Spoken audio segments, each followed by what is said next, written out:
Hi, everyone. Good afternoon, and thank you for joining us today. My name is Dee Logan. Welcome to Multi-Component Engagement Program, Considerations for Service Provision to Young Adults Early in Their Recovery, featuring Dr. Michelle Munson.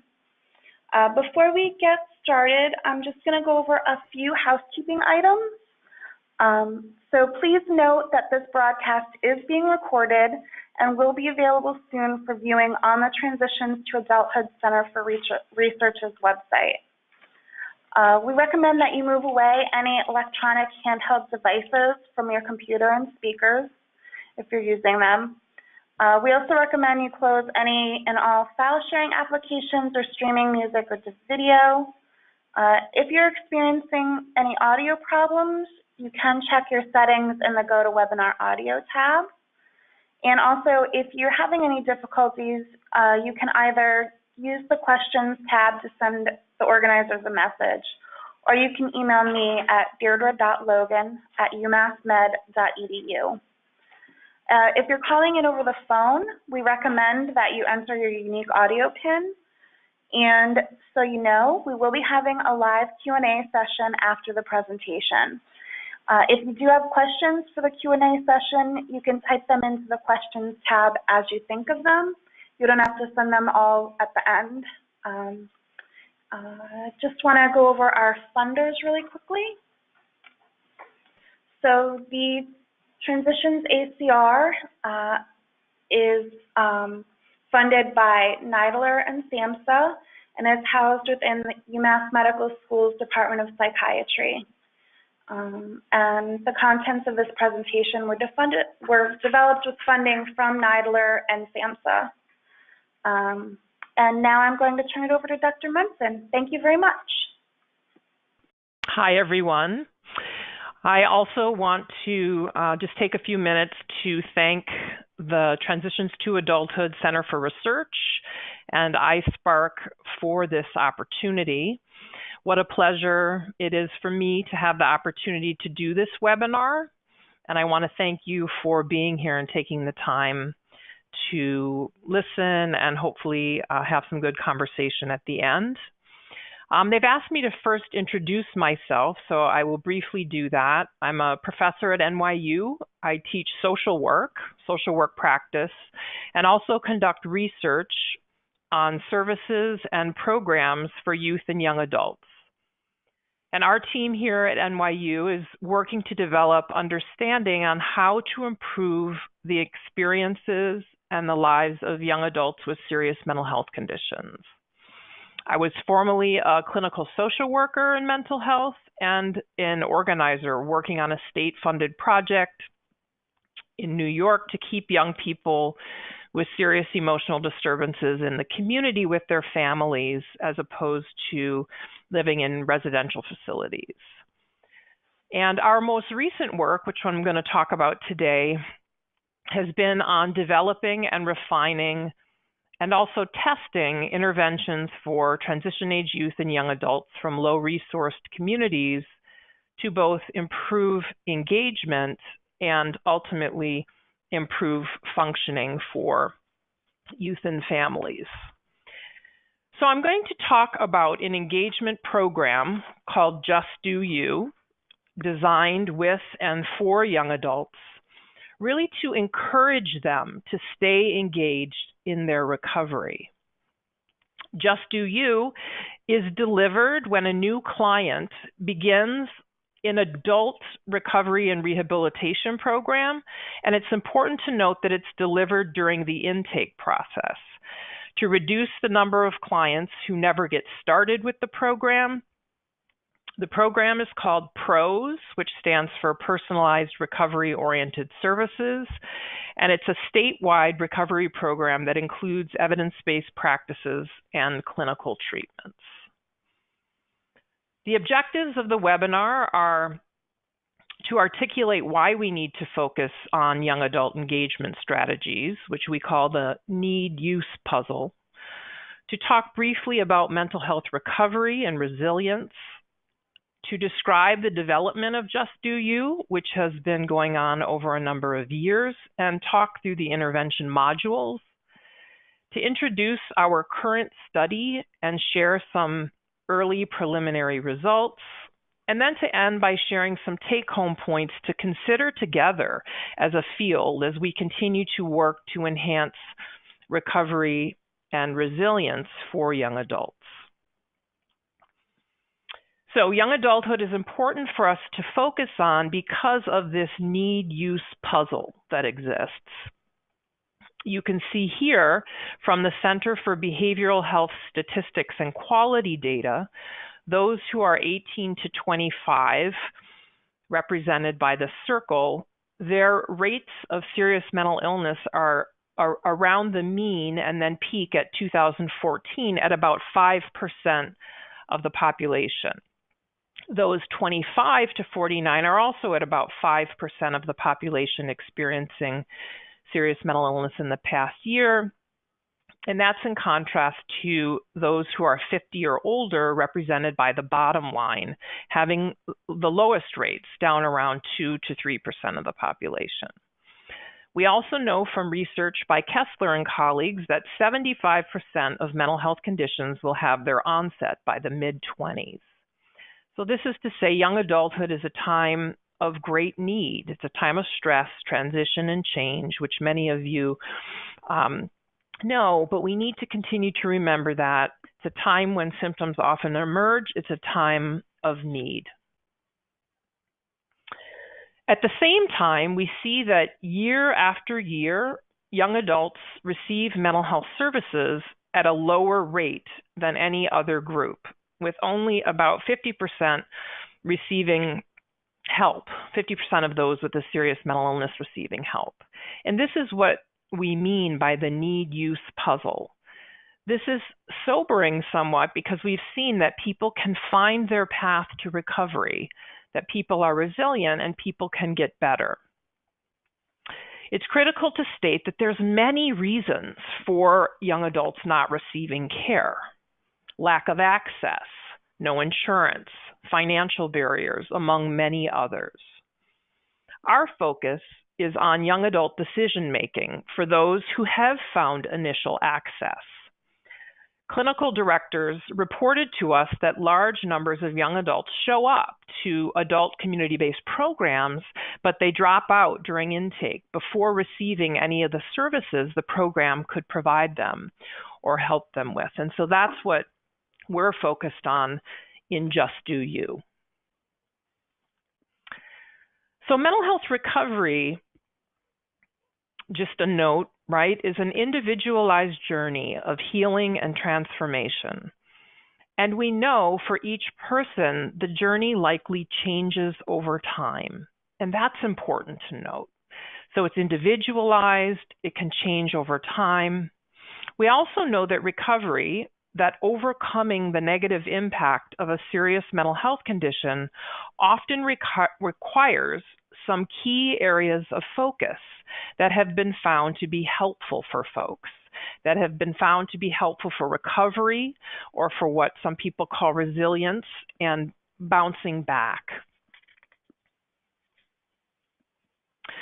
A recent systematic review on mental health recovery by Marcia Ellison and colleagues found 4 main components of recovery that are up here on the slide, where there was strong consensus after reviewing a large number of studies and policy documents. While there were a number of more components, these 4 main components, there was strong agreement. First, individualized person-centered treatment and services, where there's equal partnership in planning treatment between the person using services and the provider.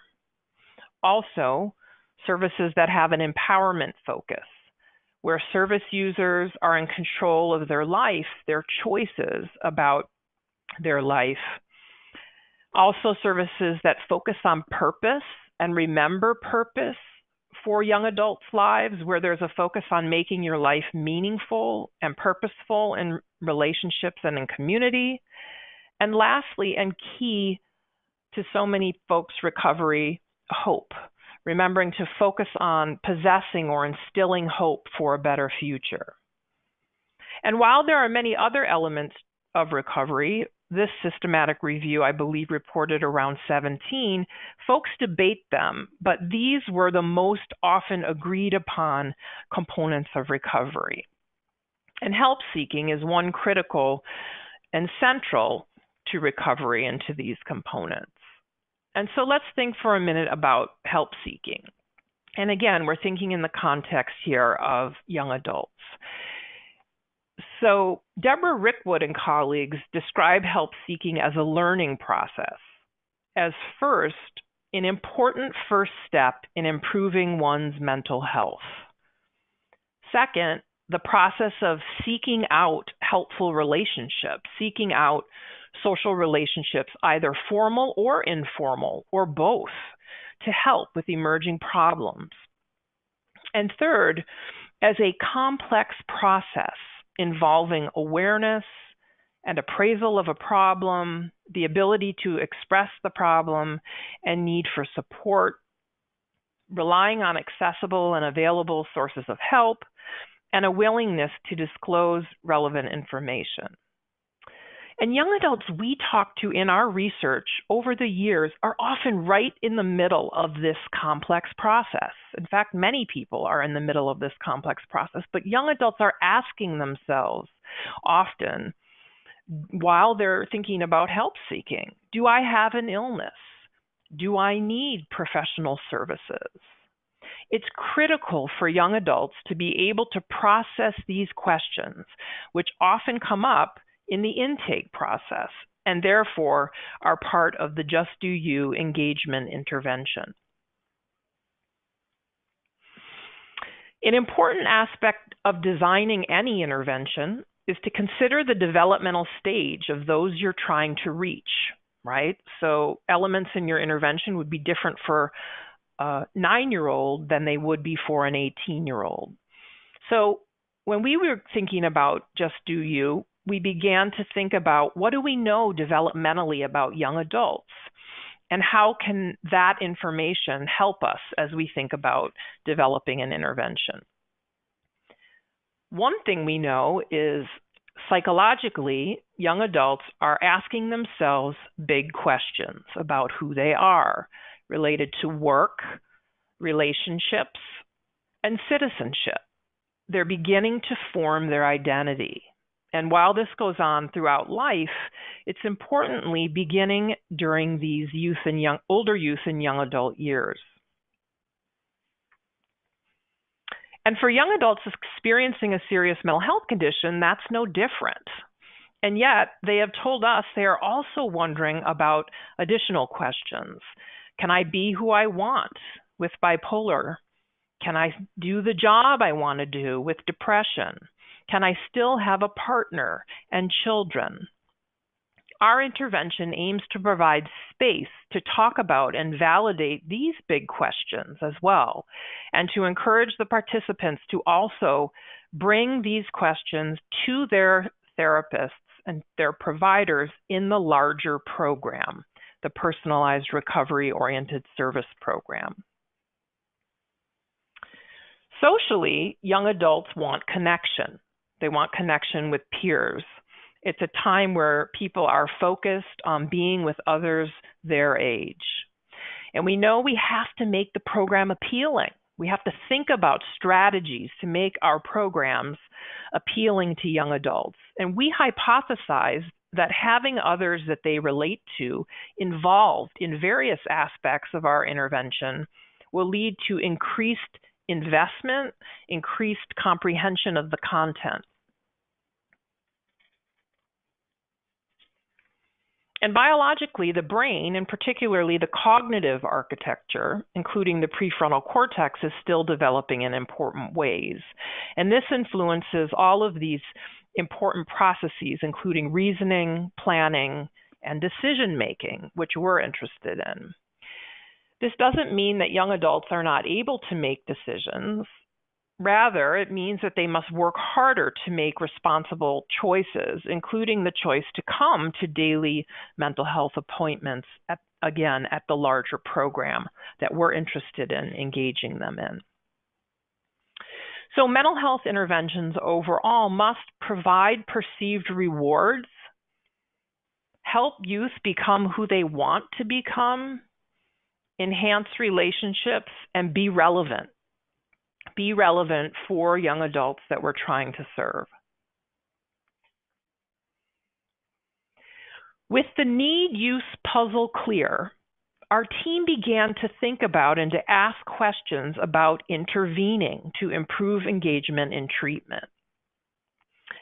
We asked ourselves over time, where should we intervene? About what? What should we build into the content of this intervention? How should we intervene? What vehicles would work best to deliver the content? Each of these was an empirical question. And who would be most effective in delivering the intervention? We did not want to develop an intervention without close consideration of these questions from the perspective of multiple stakeholders, especially service users, service providers, policy leaders. So we developed a research project to hear from them. We launched the study Making the Transition, Young Adults Mental Health Service Experiences, also known as the Got Mood Study, to hear directly from stakeholders about their experiences with services and about their lives during the transition to adulthood. I want to briefly highlight some key results that influenced the development of Just Do You. The study aims, briefly, were to explore service use experiences over the transition to adulthood, to examine if and how relationships influence service use, and to explore how young adults understand their mental health and how they understand intervention experiences. Briefly, a few highlights of the methods to this study. We hung flyers all over different areas of the state. We hung flyers at community colleges, social service agencies, in grocery stores, on bus stops, among many other places, looking for a community-based sample. A large number of young adults called our project line, many more than ended up being in the study, because we had trained research staff screening for these specific criteria. We were looking for a purposeful sample of 18 to 25-year-olds who were living in the community and who had had these experiences during their childhood and adolescence. They had had a documented mental health need by a professional. They had used Medicaid-funded mental health care during their childhood, and that they had used additional public systems of care. Also in the screening, we asked if they were still currently struggling with mood and emotional difficulties. And they had to be in order to be in the study. But they didn't have to still be using professional services. We wanted some variation in that in our study sample. So this study used both open-ended questions and structured scales in 5 main areas: service use experiences, treatment experiences and preferences, understanding of mental health, social support, and also looking at emerging adulthood. These are just a couple of sample questions. How has your life changed as far as dealing with your whatever the young adult used to describe their mental health challenges since turning 18? And can you share an example of a service provider that was helpful to you? How about not helpful? And we used extensive probing in these interviews during this research project to try to build understanding in these main areas. So the sample for this study was, the mean age was 21, 68% of the sample was female, and 68% of the sample were youth of color. You can see the prior system involvement here on average. these 60 young adults were using during their childhood 3 public systems of care. You can see their childhood history of mood disorders, and that at the time of the interview, we also did a screening measure, the CESD for depression, and 75% of the sample currently met criteria for depression. Now I want to summarize some of what we learned from this study that influenced the Just Do You program. Part of this presentation, I'm wanting to connect using survey research to the development of our intervention and what we learned. First, in thinking about those key questions for intervention development, in thinking about where to have the engagement intervention, we knew for years transition age youth services had been provided at the back door of the children's service system, really fighting and advocating to engage young adults up to age 21, 23, and in some cases even up to age 25, which is really important. We also noted that young adults in our study who were no longer connected to care were often not able to or even chose to not stay connected to children's services. And we also thought at some point all young adults will transition to adult services. Therefore, we thought it could be useful to explore and create a complementary engagement approach at the front door of adult mental health programs to show young adults they can receive relatable care at adult services and adult programs. In thinking about what the content of the engagement program should focus on, our data was pretty clear. You can see from our conceptual model that the intervention is aimed at moving the needle on these mechanisms of change that emerged in the data that I'll talk about in a moment. The Just Do You intervention is on the left side. We have a co-facilitation model, which I'll get into later, but really we're trying to change the way young people, their behavioral beliefs in a couple of ways, their image management and emotions. So we're trying to move the needle on trust, specifically increasing trust in mental health programs and in mental health providers. Also, the belief in services, in professional services, specifically increasing the belief that some services can help them with their recovery, or what we call the efficacy of services. Also, we're trying to reduce the stigma that young people feel inside and increase their level of hope that they feel. The Just Do You modules that I'm going to share with you were expressly designed to address these barriers, the content, the activities, with the goal of helping young adults, as you can see in the next box to the right, choose or make a decision to engage in the larger recovery and rehabilitation program. And in thinking about the how to change trust, how to change stigma, we developed exercises that used modalities that young adults told us in our research that they would be willing or interested to engage in to create mental health conversations. We're trying to, during the intake process, provide space for mental health conversations on important questions that young people are asking themselves. So we use narrative communication, or the telling of stories, or the reading of stories. Part of why we use narrative communication is there's empirical support for using stories to decrease resistance to treatment and increase hope and confidence in other health-related areas such as cancer. We also use technology. We use video clips of other people telling stories in service to then having a mental health conversation with our young adults. And we use some creative arts and music. So with those data, we began developing and are now testing Just Do You at 4 adult recovery and rehabilitation programs in New York City.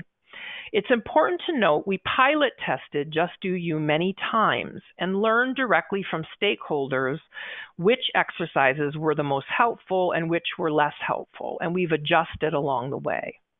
I'm going to share a bit of what the exercises look like in case others want to contact us or contact Transitions for our workbooks to use these exercises in their own settings. We hypothesize in this research that these exercises could be useful for transition age youth and young adults in varying settings to develop these mental health conversations that we think are important for most people when they're starting mental health services during intake or during the beginning of a new service experience. So again, this engagement program is delivered at intake process, which for this particular program is usually between the first 2 to 4 weeks young adults are coming to the program. The aim is to help young people formulate the belief that services can help them heal. We use a co-facilitation model with a clinician and a peer working together to run the modules. And again, we use these different strategies to communicate content with our young people.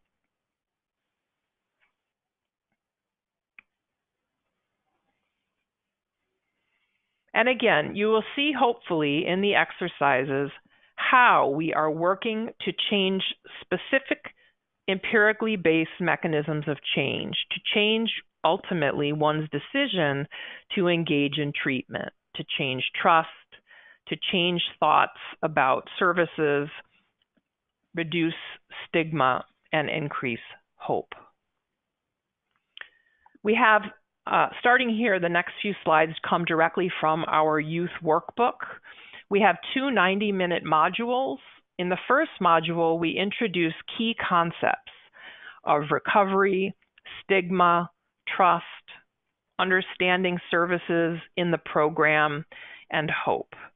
Young adults read this together with the provider team, as some of them are not familiar with all of the concepts, so we want to introduce and provide space to talk through them.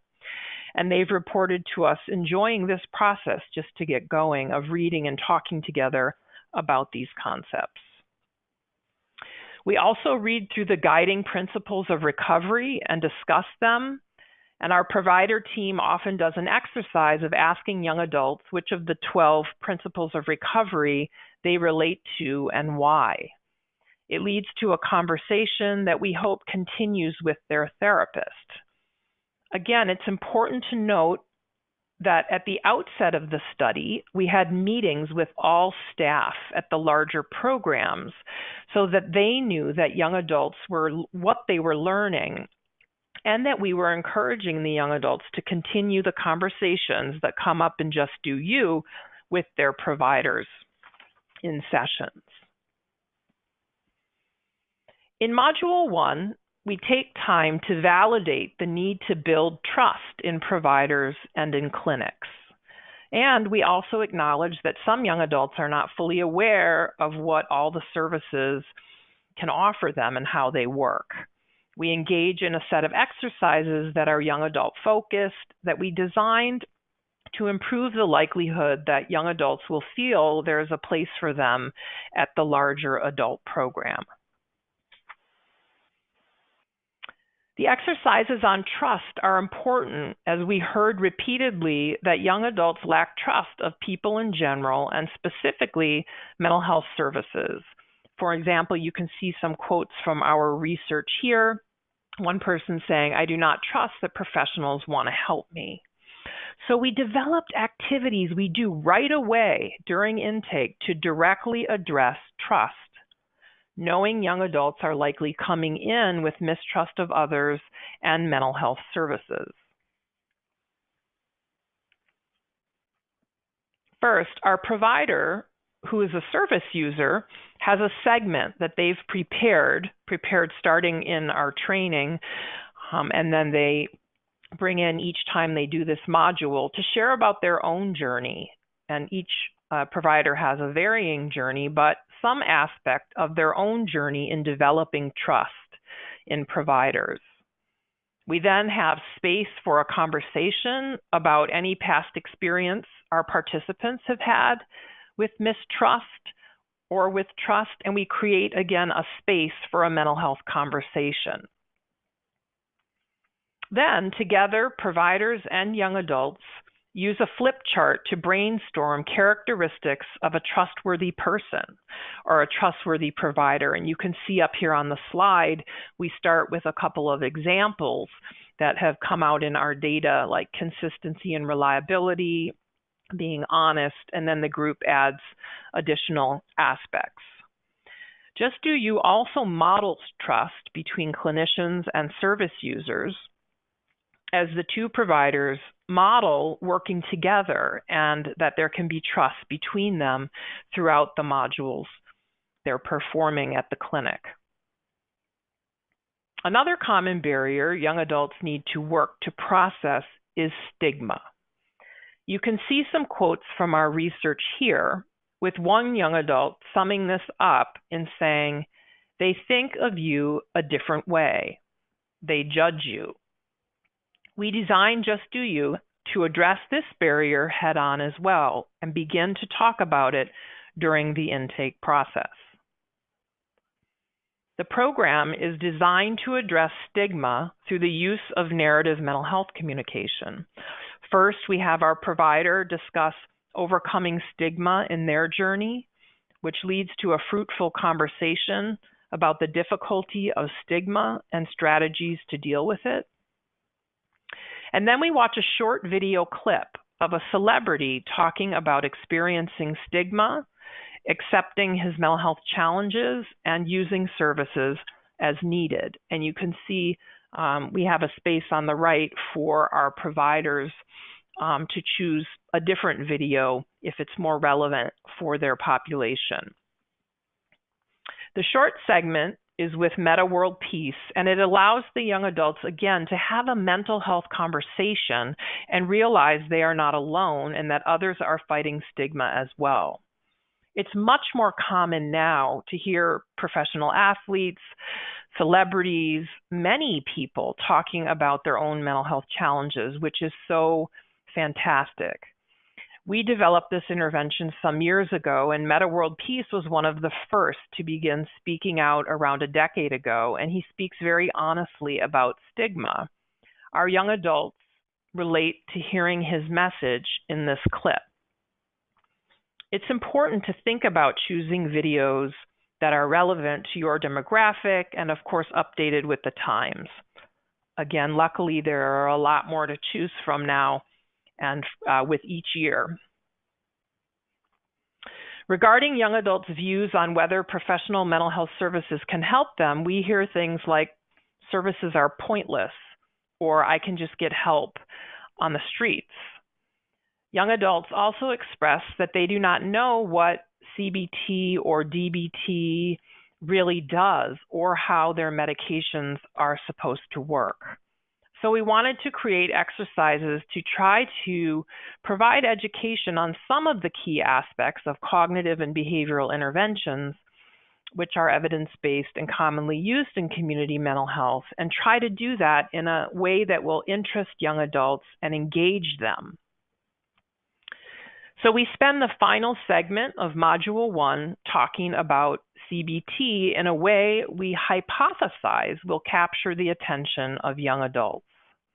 We start with a flip chart and talk about connections between situations, thoughts, emotions, and behaviors. It's really a pretty traditional CBT lesson. But then, to test if stories can help with comprehension of content, we use another clip of a celebrity most young adults know, Mary J. Blige, who has spoken publicly about struggles with addiction and depression. In the clip, Blige speaks about these same connections that were in the traditional lesson, a situation that influenced her thoughts, emotions, and behaviors, and we asked the young adults to look for that when they're listening to the clip. In the clip, she also talks about how when her situation changed, then her thoughts, emotions, and behaviors changed. This often leads to an active mental health conversation with the young adults talking about her situation and then their own situations. They become very engaged in this activity and thinking about situations that cause them to have difficult thoughts. For the barrier about hopelessness, we hear from our data, young people say, the hopelessness part, I guess, what's the point of me getting services? And so we wanted to think about ways to try to address that as well. Just Do You was designed to address this barrier in two ways. First, we read together in the manual in the introduction of Module 2 that it's normal to have those feelings, those difficult feelings. It can be of hopelessness. And the normalizing text that we are all doing our best to be ourselves, it helps the young adults feel less alone. Then in Module 2, we use music and creative arts, two activities that young adults told us interested them. And we use those activities to try to instill hope and, again, have mental health conversations around aspects that we think can instill hope. That's the segment we read together. First, to instill hope and have some fun, we have our provider team use music chosen intentionally to lead to mental health conversations to talk about how young people are feeling.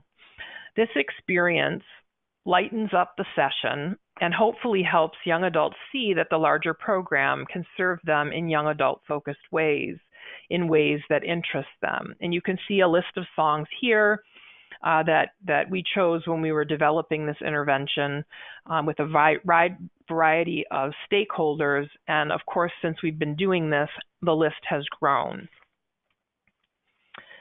The providers play the video of the song on a project TV screen in the larger program while the young adults read along with lyric sheets that we pass out. In this case, we use one song that a lot of the young adults have reported enjoying over time by Logic, featuring Alicia Cara and Khalid, called 1-800, I believe. And you can see the lyrics, among other things, talks about being low, feeling out of my mind. And it also talks about taking my time and not wanting to die. It's a song about relating to having mental health challenges and reaching out to the 1-800 number for help. This song is both a song that the young adults know and like, and it leads to a useful conversation facilitated by our provider team on help seeking and wanting to live. Another video our providers use is a song called Warrior by Demi Lovato, who also lives with serious mental health challenges. And these lyrics talk about a different set of concepts: shame, confusion, and ultimately being a warrior. The young adults like the opportunity to talk about their own experiences by relating to the lyrics in the songs. And again, with all of these exercises, we encourage our young adults to take their workbook to their sessions with their therapists and continue these conversations.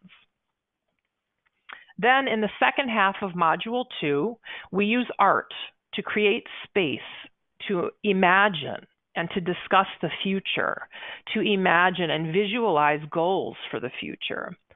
Young adults told us that they would like to use creative arts to discuss their mental health, their dreams, their desires, what they would like to do. Also, as we were developing Just Do You, research was beginning to show support for the positive impact of creative arts on mental health. So each young adult gets an art kit that includes their own sketch pad, colored pencils, and pens that's theirs to keep and bring to the larger program. They're encouraged to create something that inspires them and helps them when they're going through a tough time. They can draw, they can write, and then they have an opportunity to share, which is also quite powerful for the young adults. It's not required, but our providers have told me that oftentimes young adults really have a powerful experience of sharing their experiences of what inspires them with each other. Again, I share with you these exercises as they have been developed and refined with years of research and input by stakeholders, and are one example of partnering with organizations, young adults, and providers to try to create some new intervention strategies. And I hope that some of you will have interest in using the Just Do You workbooks, the facilitator workbook, or the youth workbook in your own groups and settings with youth and young adults. So Just Do You, again, it's uniquely aimed at showing young adults in an adult recovery and rehabilitation setting that has 18 and 19 and 20-year-olds, that services can meet their needs and that the overall program can help them begin their own journey towards feeling better and towards recovery. That some professional mental health providers are trustworthy, and that the program can be a step in a recovery journey toward healing and a fulfilling and purposeful life. I want to share the aims with the last couple of minutes I have, and a few preliminary results from our project, our research project, which is funded by NIMH. The aims of our study: the first aim was to develop this intervention and preliminarily test the efficacy of the intervention, which we're in the midst of doing, aimed at engagement outcomes and functioning outcomes for marginalized young adults. And then our second aim is to preliminarily identify the underlying mechanisms of change for disengagement in mental health care. And those are those particular mediating factors, or what I called mechanisms of change. So we're hypothesizing that in order to change engagement, we have to focus on moving the needle or changing levels of trust, levels of stigma, levels of hope, and levels of belief that professional services in some way can help young people.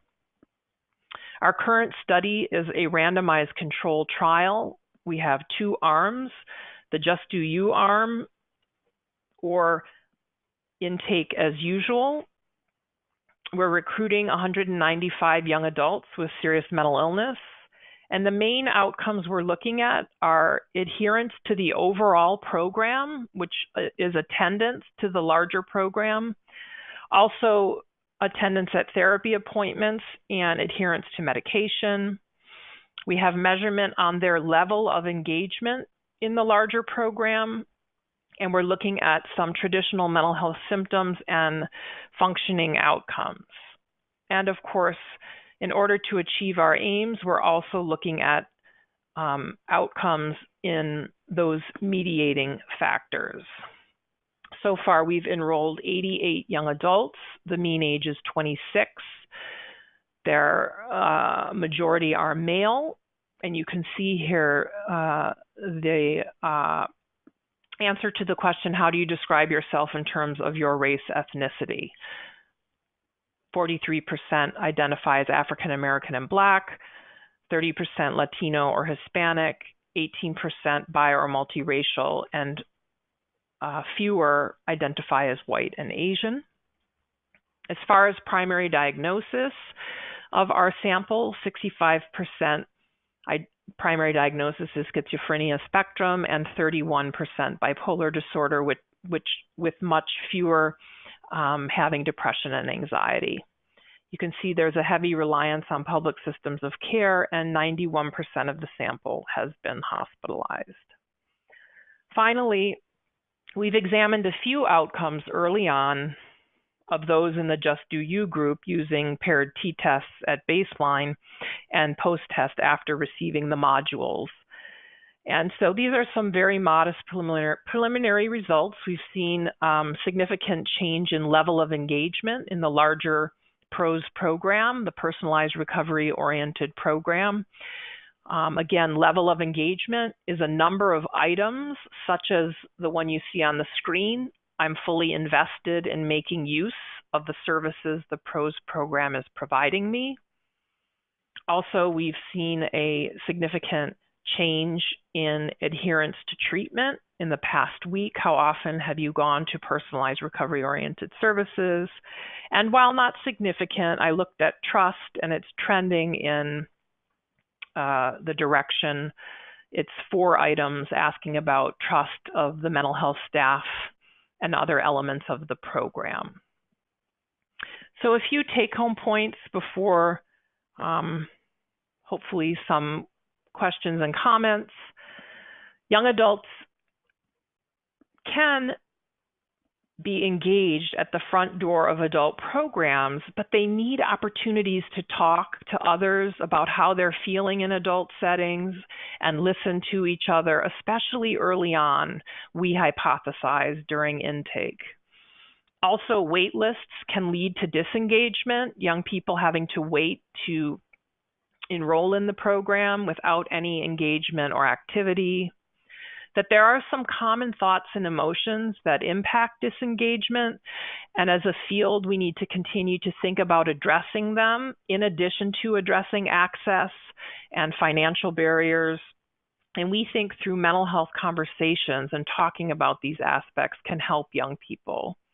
And also, we must keep young adults interested with intervention strategies and communication tools that are relevant and hopefully innovative. And so we have worked to try to create some of those strategies and communication tools, and we're going to continue to think about adapting them and changing them as we learn more and more from young adults in our research. So that is what I wanted to share about the Just Do You program, and hopefully there are some comments or questions about this work that we're doing.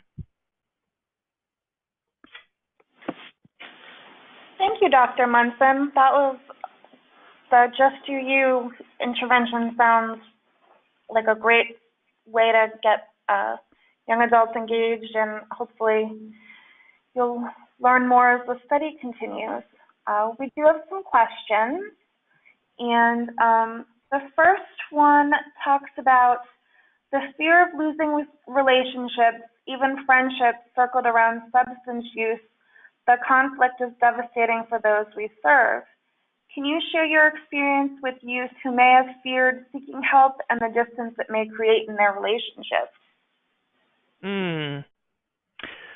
Yeah, I think that, are they specific to substance use or just in general? It looks like the asker is particularly talking about substance use, but general as well. They just answered in general. Yeah. So I think that's a really important question, and particularly, I mean, I think it's an important question for all ages. The challenges of what's going to happen to my social relationships if I seek help, and particularly for young adults, where we go back to that developmental context we have to think about, and the importance of peers, and the importance of friendships, significant others, co-workers, and just how core that is for young adults. And I guess what I would say is that a couple of things. I think, you know, one point of hope is that I feel, since I've been working in this field, that there has been at least somewhat of a reduction in stigma around help seeking in communities. And so I think that my hope is that as we continue to fight to be more open and honest and have more and more people talking about their mental health challenges, that will become less of a fear for people to seek help or talk about seeking help. I also think it's important to think about how we disclose our mental health challenges and in which situations, and sort of helping young adults to discern or make judgments about, is this person a trustworthy person to to share their mental health challenges with, you know, because of the stigma that does exist. And I think that's true around substance use and also all other mental health challenges.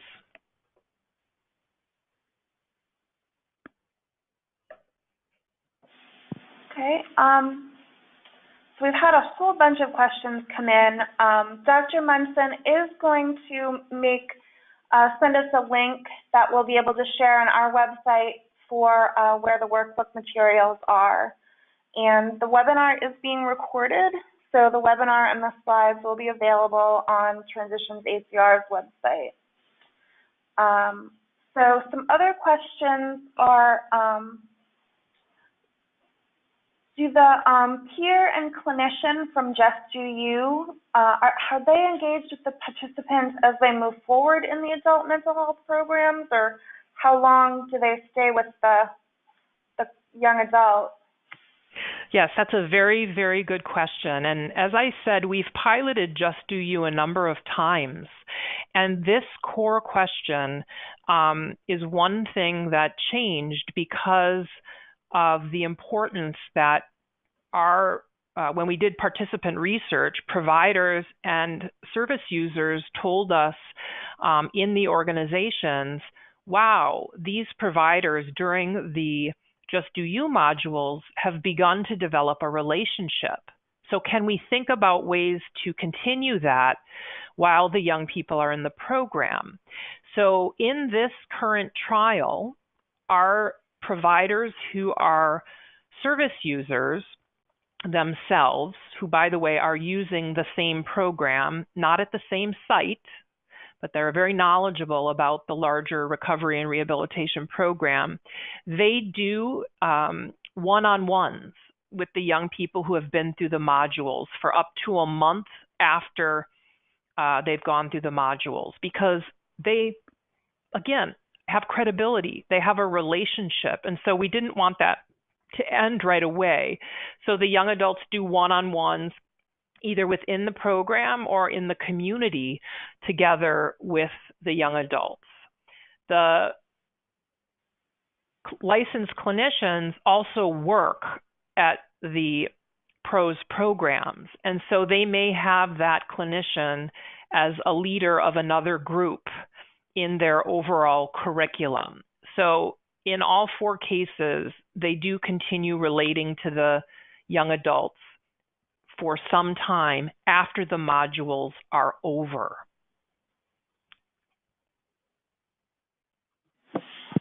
Right, that's great. So one commenter says, thank you for the great presentation. Noticing that the average age is 26, which is really at the higher end of transition age youth. Is that by design, or is it because inherently those in the 18 to 24-year-old range aren't even beginning to connect with PROS to be in this study? Good question. So we have 18-year-olds, and because the adult setting has people from 18 all the way up, there weren't as many 18 and 19-year-olds as we thought there might be. And so we have increased the age in order to deal with the tensions of trying to enroll enough people for our study, to learn for our study. But as we hypothesize, there are quite a few 18, 19, 20-year-olds who are first receiving services or stepping down from a hospitalization directly to a community recovery and rehabilitation program. And so this is sort of, you know, their first step after hospitalization for some of them. But we do go all the way up to 30, so that sort of brings the mean age down to 26. And I think it's important to say again, part of the reason why we thought to think about the complementary approaches on the adult side was just because the young adults in Got Moods that we worked with, and again, these are young people from low-resourced communities, they were reporting to us that they weren't always able to stay connected to the providers. In some cases, providers they wanted to stay in touch with. And so we know that there's that tension of recruitment and getting enough young people for our research study so that we can analyze our results, and also trying to stay within that young adult, being able to say our sample is young adults. But indeed, you're right, it's up there at a mean of 26.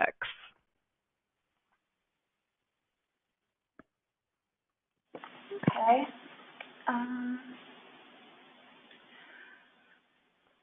So one person is asking, how do young adults even get to a place where they might be engaged using Just Do You?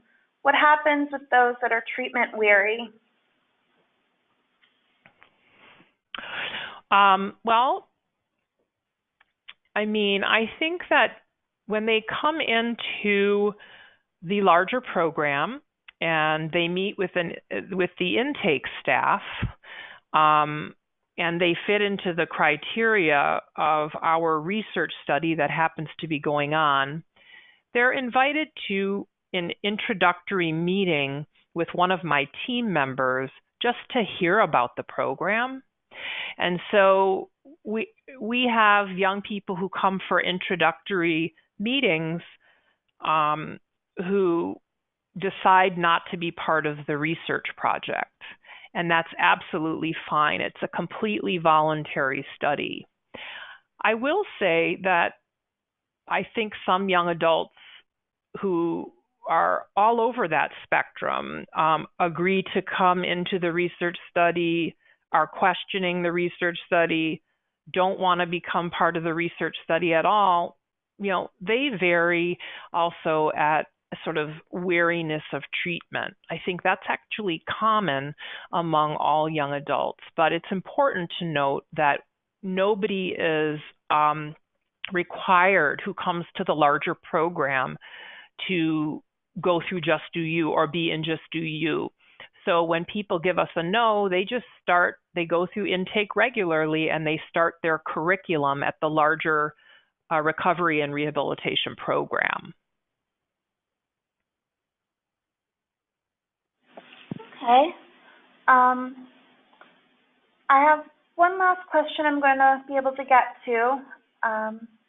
And this is something that wasn't addressed, it doesn't seem like in the presentation, but does Just Do You involve families in any way? Yeah, so in one of the pilots, we tried to early on involve caregivers. So at the end of the program, which in the earlier pilot was longer, it was a longer engagement program. And so when we had a certification and graduation ceremony for all the young people in the program, everyone invited a caregiver or a loved one to come and be part of a graduation ceremony. But unfortunately, that process, because it's much shorter now and it happens in 2 modules, that component has not been continued. But we're very seriously considering different ways to involve loved ones, including developing a Just Do You intervention for caregivers that talks about, which caregivers have told me and some of my colleagues, it's not only the person who's using services who needs to think about and talk about and learn about these concepts, but also caregivers who also have a lot of need for mental health conversations around these common barriers and challenges. So we know it's a limitation, and we're trying to work on that. All right. I'm sorry if we couldn't get to your questions today. I will share some of the ones that we didn't get to with Dr. Munson. and she may be able to answer them directly or through someone at the Transitions ACR. I wanted to thank Dr. Munson so much for this really interesting and important study and webinar that you're doing. And I want to thank everyone for attending. The slides and webinar will be available on our website, and we will link to the materials that Dr. Munson spoke about as well. And please be on the lookout for future webinars. And if you haven't, please sign up for our listserv. Thank you very much, everyone, and have a wonderful afternoon. Thank you.